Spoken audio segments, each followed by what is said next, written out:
Welcome to Magic Spiral. I'm Landon Balk.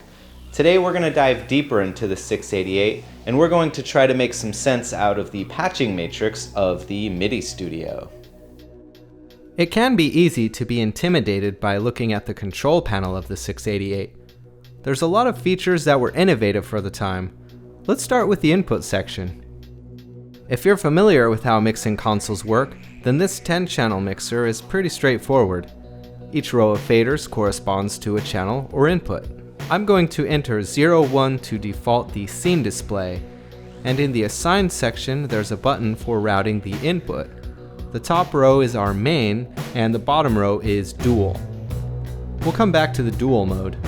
For now, we want to select our inputs. Let's say we have a microphone plugged into the XLR input of channel 1, and a guitar into the line input of channel 2. We can leave mic input where it is. Under Assign Main, I'll press Line and select channel 2. Now we can see channel 2 is highlighted on the line row. Remember, you need to have the record function buttons active to monitor your inputs. So let's say we wanted to listen back to the tape playback while we overdub another track. We'll select tape for the pre-recorded tracks and whatever input we want for the corresponding channels. Taking things a step deeper, we have the Assign Main button, which addresses where the inputs are going to be recorded.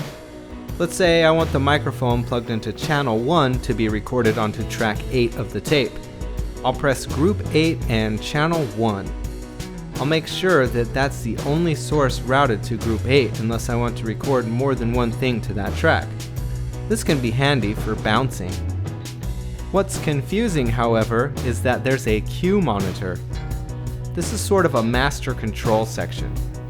This works in conjunction with the odd and even pan controls for each track. You are telling each track whether you want it to be sent to an odd or even number group. There's 8 groups and this is an 8-track recorder. So if I want the mic input from channel 1 to be recorded onto track 8, I'll pan the track to even and then route it to group 8 in the scene display. Alternatively, I'll pan to odd and then route the input if I wanted to record onto track 7, and so on. The cue monitor section sort of acts as a submixer. Volume and panning do not affect recording. I've stuck to the cue monitor for the overall pan and level settings, especially during playback, and I've kept the pan fixed on the mixer section. That may have been my misunderstanding of how to route the tracks for stereo panning, and I just got accustomed to doing it that way. Quick side note is you can store 99 scenes, but you need to make sure the internal battery is still alive. Now for the effects. The 688 allows for 4 effect sends, and just the same as the channel inputs, these effects can be sent to groups that correspond to a track. If I want the delay on effect return number 2 to be printed to track 6, I press group 6 and 2. The last thing to mention are the dual groups. If you have more than 10 inputs, this is the way to marry those additional inputs to groups or tracks.